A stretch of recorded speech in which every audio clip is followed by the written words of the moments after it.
Hey guys, here today, let's talk about the feet a little bit.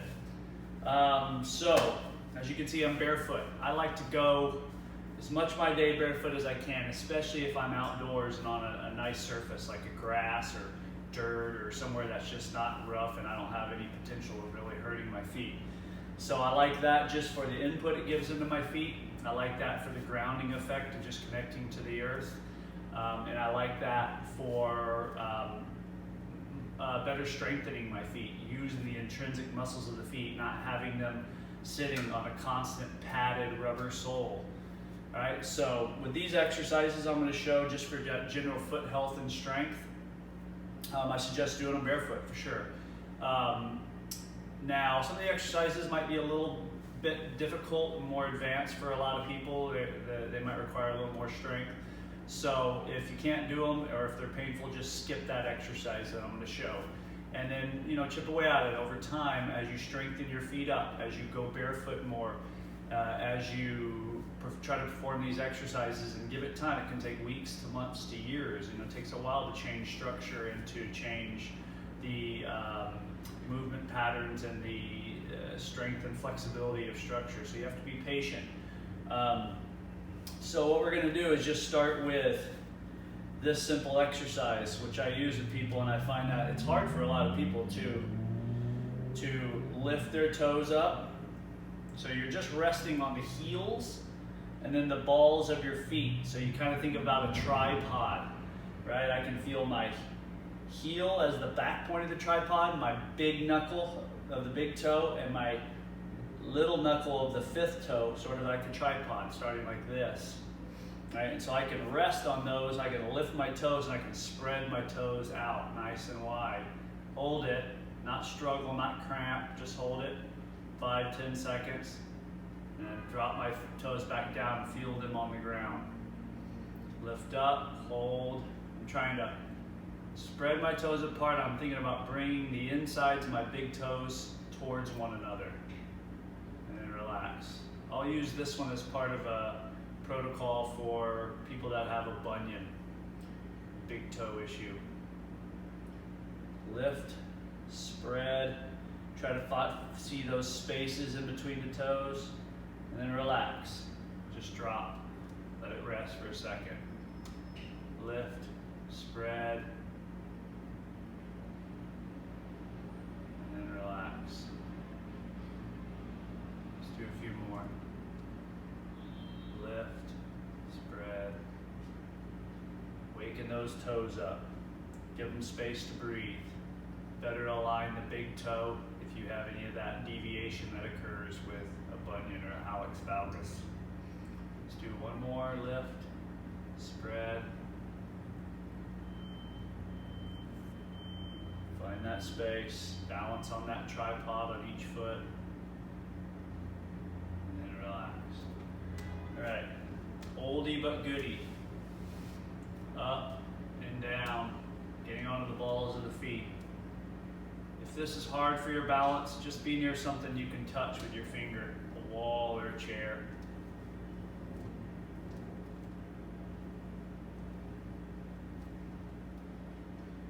Up nice and high. Show you the back view. I'm getting high on the balls of my feet, and I'm not letting my weight fall to the outside of the feet. I'm trying to keep it through all the toes, and especially feel my big toe and second toe really contacting the ground, bearing a lot of my body weight.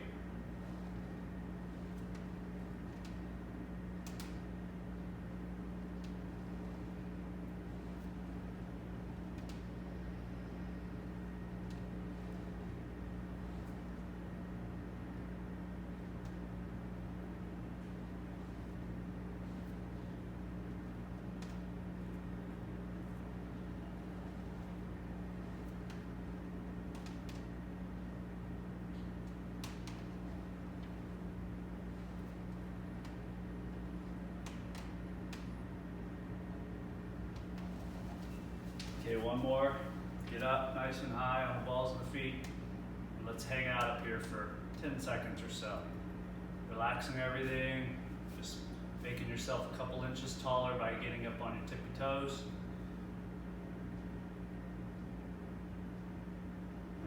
relax. Right now we're going to use the feet in a slightly different way.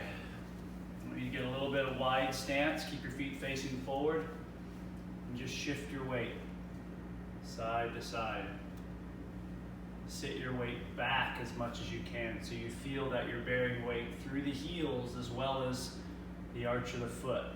Try not to have all your weight into your toes.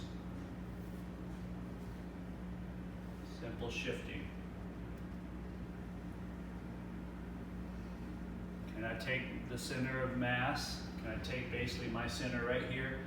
Can I just shift it over one leg, back to center, shift it over the other leg, back to center. All right, let's progress that a little bit. I'm going to actually narrow my stance a teeny bit so it's about hip width, a little wider than hip width. Now I'm going to do this kind of thing.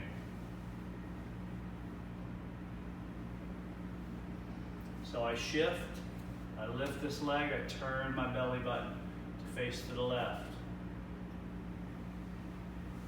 Now this puts me up onto one leg, it makes me balance, makes me stabilize. It'll automatically make your foot work to maintain that balance. So you don't have to overthink it, you just need to shift, turn, lift, and maintain your balance. Which for a lot of people is easier said than done. This is a foundational skill that we learn in Tai Chi. If you lose your balance, you just touch, right? So torso stays upright, I lift and turn. If I lose my balance, I have this big toe to tap with, my little kickstand. All right, a couple more. Lift, turn.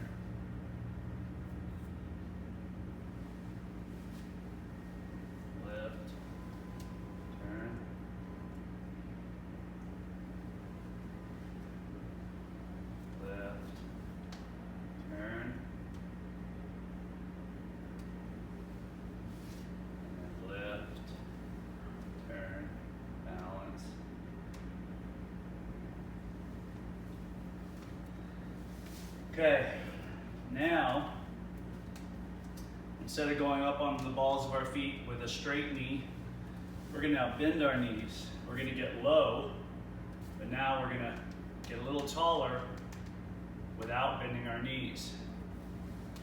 All right, so let's do some repetitions of this. This one's generally a little bit harder. Show you the back view here. I'm low, I'm bending the knees. I'm up on my toes, I'm still bearing that weight through the first and second toes as well as the rest of the foot, but I'm not rolling out. If I lose my balance, I'll just have to touch something. Down. Get up. So get up on your toes, but stay low with your body.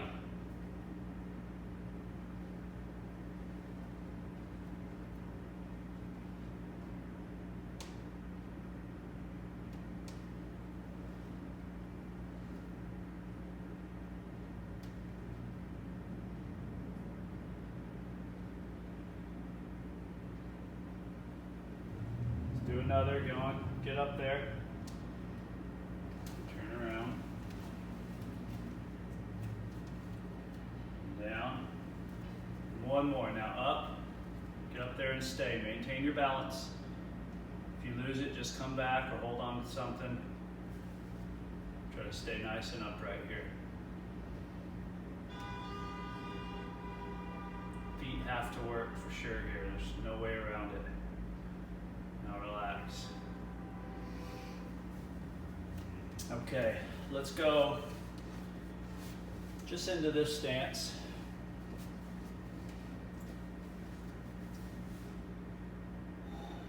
Let's do this little rolling action. Up and down. This should be relatively easy. All right, we're gonna roll up on the ball of the foot. Roll the heel back down, lengthen the calf Achilles complex. I'm working the mobility of the toes, especially the great toe here, the big toe. And this is sort of like the push-off phase of when we walk or run, like I'm propelling myself forward and then dropping back down. Here, what I want to see is that you're not going out on the outside of the foot, that you're spreading the toes and coming right into the big toe, second toe, really using those stronger toes. Roll back down, get that calf lengthening, come on up. Switching sides now. Line everything up, spread the toes, lift and drop, lift, drop, lift, drop.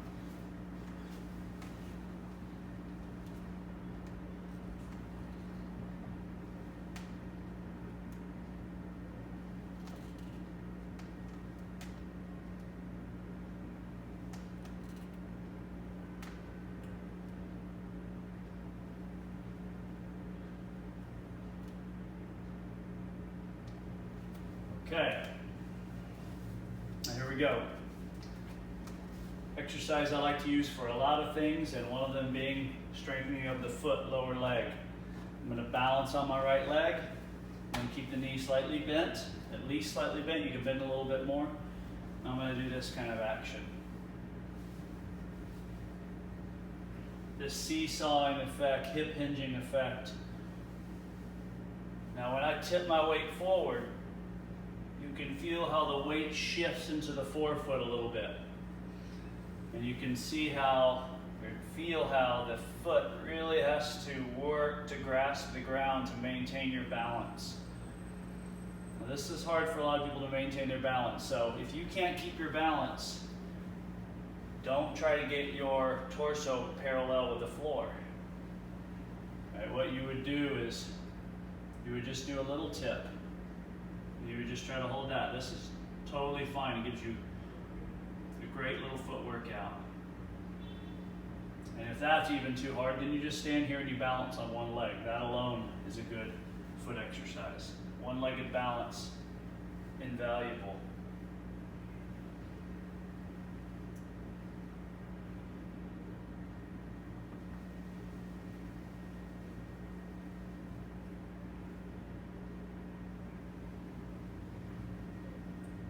One more.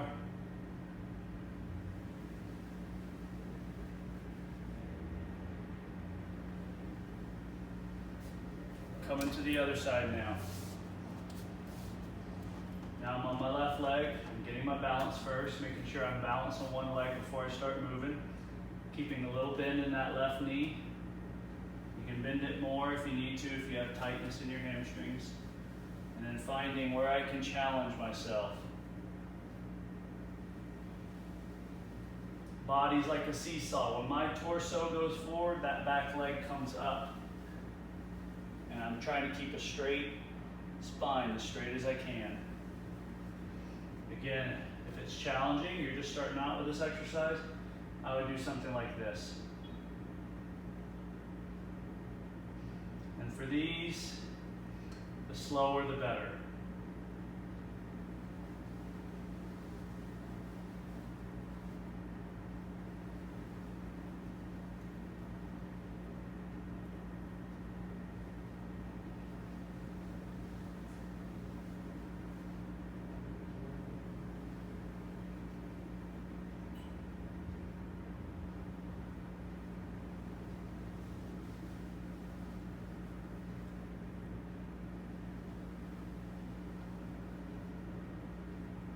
More.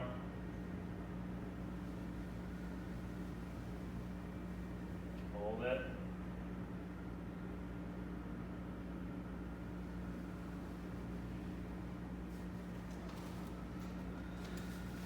Okay, just about done here. Here's a challenging one that you might or might not be able to do. We're going to come up on the balls of the feet with a bent knee. And we're going to try to squat all the way down. Like catcher's position. We're going to try to come back up. Don't lose your balance. Drop your heels. Spread your toes like we started with. Put that spread foot on the ground. Come up onto the balls of the feet. Bend the knees, squat. Hold. Use your fingertips if you need to down here. Come up. Maintain your balance. Drop. Up on the balls of the feet. Bend the knees. Squat. Hold. Now here I want you to place your fingertips on the floor and roll your knees towards the floor. This will work your extension, range of motion of your toes, especially your big toes. It can be a little tender, so back off if it's too much. Now we're working like this. I'll show you this side view.